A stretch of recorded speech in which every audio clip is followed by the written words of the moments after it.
Right here on Soccer Bites and Nairabet Television, we talk about football's hottest topics. And one of such is based at home. And it's all about Aliko Dangote. Well, they call him Africa's richest man. Congratulating Amaju Pinnick, the NFF boss, for winning a CAF seat. The congratulatory messages have been coming in from state government, from the federal government, from the Sports Writers Association, from stakeholders far and wide. We hear that the first executive committee meeting by the newly elected CAF will take place on April 11th, which is just a few days from now. And Amaju Pinnick is in line to be appointed probably the vice president, or maybe not, because Kwesi Atake's name is coming up strongly. Well, that said, let's lay it down. I'm George, as usual. Marcus Oriyomi is here. How you doing? How you doing, brother? Great to have you, as always. All the congratulatory messages coming in. But wait, Amaju Pinnick's election into the CAF ESCO, what bearing does it really have on Nigerian football? Well, if you look into the record, our last representative, which happens to be Amadu, was a very long time ago, maybe around 8 years ago. Yeah. Amos Adamu, pardon me, which was like 8 years ago. And, looking at the congratulatory messages, it tells you that we've missed the seat and we really need a representative there. We need our home people there. We need someone that understands our football there to represent us real good. So I don't see no big deal about... Messages are in order. They are very, very much in order. Okay, so, well, the last person that was there was Amos Adamu, Amos Adamu, like he rightly said. There are lots of expectations from Amaju Pinnick. All the celebrations have died down. Out in Addis Ababa, we saw the whole process. We saw the celebrations afterwards. Now it's time to work. What are we expecting? Now we need a Nigerian to be on a CAF seat. Now he's there. What are we expecting to see from him now? So far, I think we are on course. We are on the right lane right now. In a very long time, as far as I can remember, I think this is the best crop of Eagles. Bringing up some youthful players, some talented young players, and we've been able to build a team. This is more than just having some individual talents. This is building a team, and what they've been up to. They've been doing good. We're on course to qualify for the Nations Cup, for the World Cup as well. So I think we are on the right lane. All right. So having failed to qualify for the last two AFCONs, yes. It looks like there's renewed ginger right now, because this thing about politics in football as well. Imagine that we're playing Cameroon.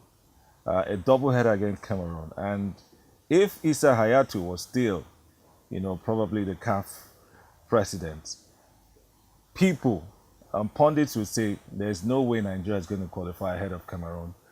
So I do think that now that the power, the baton is in our hands right now, we'll do all those politics and all those things. Or we should just play fair. I think there's politics everywhere. There's politics everywhere, even in football. But I won't want to go into that. But I want to believe that with the way we play right now, we can face any team in the world. So if your football is good, if you're a fantastic team, I think you have an edge over any other team you want to play against. I don't want to go into the politics part of it because, we've had it over years that because of Ayatu, that's why we've not been achieving what we ought to achieve. We lose to Cameroon in finals of Nations Cups.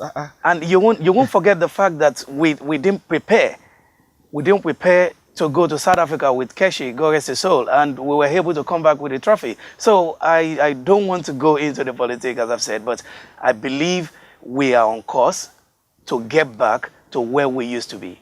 We have a good youth team right now, and if we can keep up the propagation, I think we are going to build to be a stronger team. Well, of course, the national team, the senior national team is the height of it, the biggest representation we can get when it comes to football. If the Brazilian team wins the World Cup, we say, hey, Brazilian soccer is good. But let's not forget that this year alone, Nigeria failed to qualify for the Under-17 Nations Cup. That means we'll not be going to the World Cup, which we won. No Under-20 Nations Cup as well. That means no Under-20 World Cup, which of course we got to the finals the last time. Also no Nations Cup, which is a very, very bad time for our football. What will be your advice to Amaju Pinnick right now? He has just under 2 years to go. Well, by next year, his tenure is over. You know one fact. The major problem we've always had in Nigeria football is because we overlook a whole lot of things. We lack organization, we lack preparation. Now, look at the Brazil, look at England, look at Argentina. They build, they prepare. But you know, it's like this firefighter approach is so much in us that whatever competition, we are 100% that we'll just pick up 1 or 2 players and we'll go face it. So football has really, really changed. Remember, there was a time, you know, no matter how badly we prepared, we'll still be at the competition. But now, it's different now. You can see a Benin Republic, you know, challenging us. You know, you can see Sudan. Tanzania being very difficult for us to deal with, Sudan and the rest of them. So it's a different story right now. So we need to understand that we need to have a good preparation. Without preparation, we can't go nowhere. All right, it's all about preparation. And since we are talking about the Super Eagles, the latest piece of news is that Gernot Rohr is in Nigeria right now to discuss about the future of Olaino and Chuba Akpom. Now, people say we have Tokumbo players flooding the Super Eagles right now at the expense of some local-based players who, you know, are just dying to have a shot at the Super Eagles. But now, if you're born abroad and you're discovered somewhere, you get a shot at the Super Eagles. What's your take on that one? Well, that's a bit difficult because I don't think. Is it right to call them Tokumbo players? I don't think that is right. Absolutely, I don't think that is right. I think Gernot Rohr has, you know, he has tried in some aspect, that is spotting our talents and showing them to the world. Now, if he pick on any player, I think the player is good. I won't look at where the player is playing or where the player is from. Well, let's look at the players themselves. I think so far he's been able to, you know, bring in some players that have been able to show that to the world that, you know, they can do something. Like, for instance, you know, we've got a couple of leagues that, you know, majority of the people cannot, won't be able to see or watch them play. But it's a big opportunity for us to see some players when they play for the Eagles or whenever there is some friendly games. But don't we expect that players that play for the Super Eagles should be top quality players? We should have only the best playing in the best leagues. Well, you and I know football has changed a lot. There was a time when we have, you know, our players playing in the Champions League. Now we struggle to even have 1 or 2 playing in the Champions League. That is so pathetic. But I think we have to make do with what we have. No, I think with the crop of players we've got now, they are moving towards that line, and in few years to come, we'll have a lot of players playing in the Champions League. Like right now, we have Ndidi playing in the Champions League, and you know, next season, I'm so sure Moses will be playing in the Champions League, and some other players like that. So there's a brighter future for us.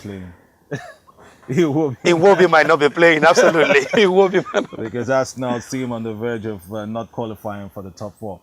Well, we'll close that chapter right now. But like Marcus had reminded us, there was a time when a Nigerian team was feared by many. There was a time we're number 5 in the world. There was a time, in fact, the best squad I think we had in terms of talent and first-team players was surprisingly not the 94 squad, not the 98 squad, but the 2000 squad, when they grew into a strong force. We had a player with Arsenal then, Kanu Nwankwo. We had a player with Inter Milan, then Taribo West. We had a player with Chelsea, Celestine Babayaro. Yeah. We had a player with Borussia Dortmund, Victor Ekpeba. We had a player with PSG, JJ Okocha. We also had a player with Ajax, That's Tidadi Babangida, Babangida. Nairabet, Finidi George. I mean, that was any team that comes against that sort of team is, you know, they are in for trouble. Well, we hope that our football returns to those glory days. We wish Amaju Pinnick all the best in his new assignment, and let's hope that he can justify all this faith put in him as he, of course, begins his journey as a CAF Executive Committee member.